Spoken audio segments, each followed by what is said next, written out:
Hello guys, prituhin mo muna natin yung patatas para po siya maluto po siya. Kailangan po siya ng ganito. Prituhin din natin yung saging.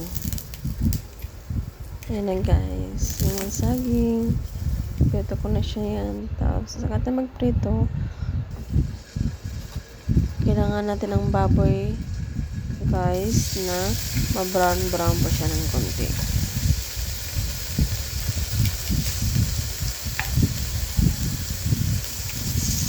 Masarap kasi siya na may pagka-brown. Yes po guys, inanipin natin siya para maganda po siyang pagkakulo.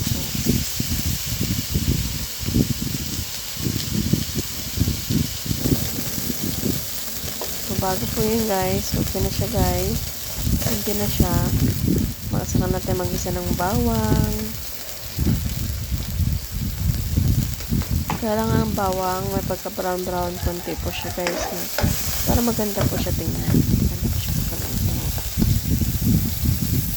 Ilagay po natin siya sa gilid para mamaya, paghaluin na lang natin. Pag okay na yung ginisa natin yung bawang. Guys.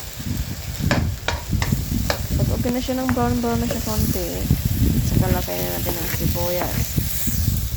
So, mahina lang siya na apoy kasi para yung baboy, hindi po siya masunog. Hindi po siya ano siya sa ilalim ba, asado masunog kasi maganda po ganyan pa rin ng apoy. Ito na siya. Haluin. Kailangan lagi siya nakakabantay sa apoy. Kabantayan natin ang pinagluto para hindi po siya masunog at masira. Para ang resulta maganda po. Saka kailangan guys, pag nagluto tayo ng ganyan, yung kamatis ko guys, nadudurog siya. Luluto talaga siya. And guys, pag okay na siya, pag naluluto na siya yung kamatis, pag okay na siya, at saka natin yun siya pag haluin. Pag nahalo na po siya ng mabuti, na nakita niyo na po siyang kumukulo-kulo na siya. Saka adding na natin yung pinirili nating saging at saka patatas. Paghaluin mo lang siya ng paghaluin. Ayan. Ganyan ang side niya siya na okay na siyang bawat side. Hayaan na natin siyang magkulo. Konti. Saka na natin i-add yung tubig.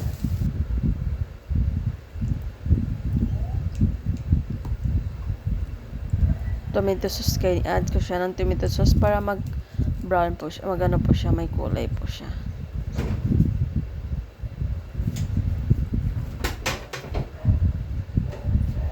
Kailangan bantayan natin pa. Hindi siya masyadong marami. Yung tama lang kasi para hindi po siya mag-asim.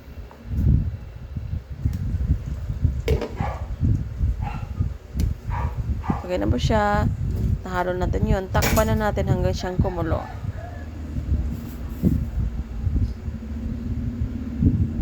Bantayan na natin siya kasi kailangan po lumambot yung baboy.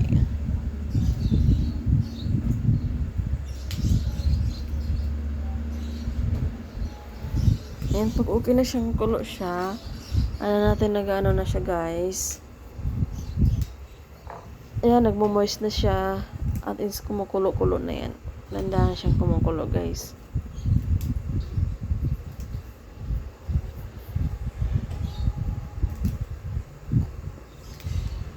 Ayan na siya. Dahan-dahan na siyang kumukulo.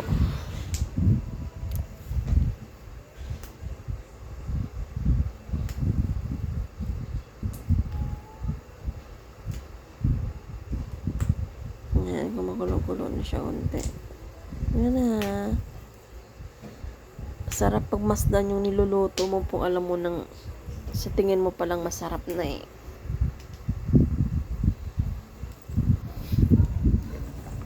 Okay na siya. At saka muna siya buksan. Add mo na yung gulay. Kasi malambot na yun guys. Okay na yun guys eh.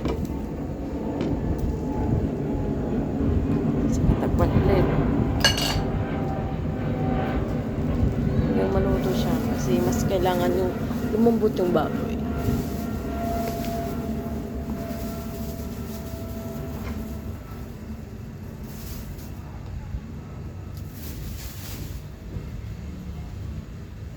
Huwag lang nating hayaan masyadong maluto yung gulay.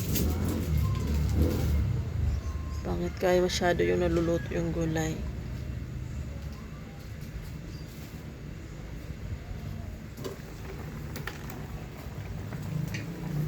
Okay na siya guys. Buksan. At saka ilagay mo na yung cubes.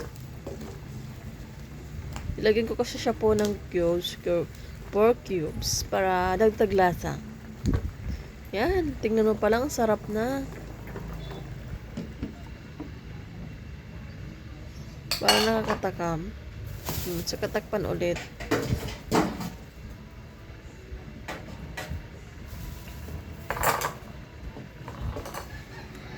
Takip ka lang ng takip. Oh, wow. Talaga ba yung uniform mo? Dala mo? Oo. Sa iyo. Ay, no. Sinabihan kita kagabi. Para nakagutom, para pag tingin ka lang, parang feeling mo, parang sarap. Sinabihan lang kita kagabi, di ba? Siya, yan na guys. Luto na siya.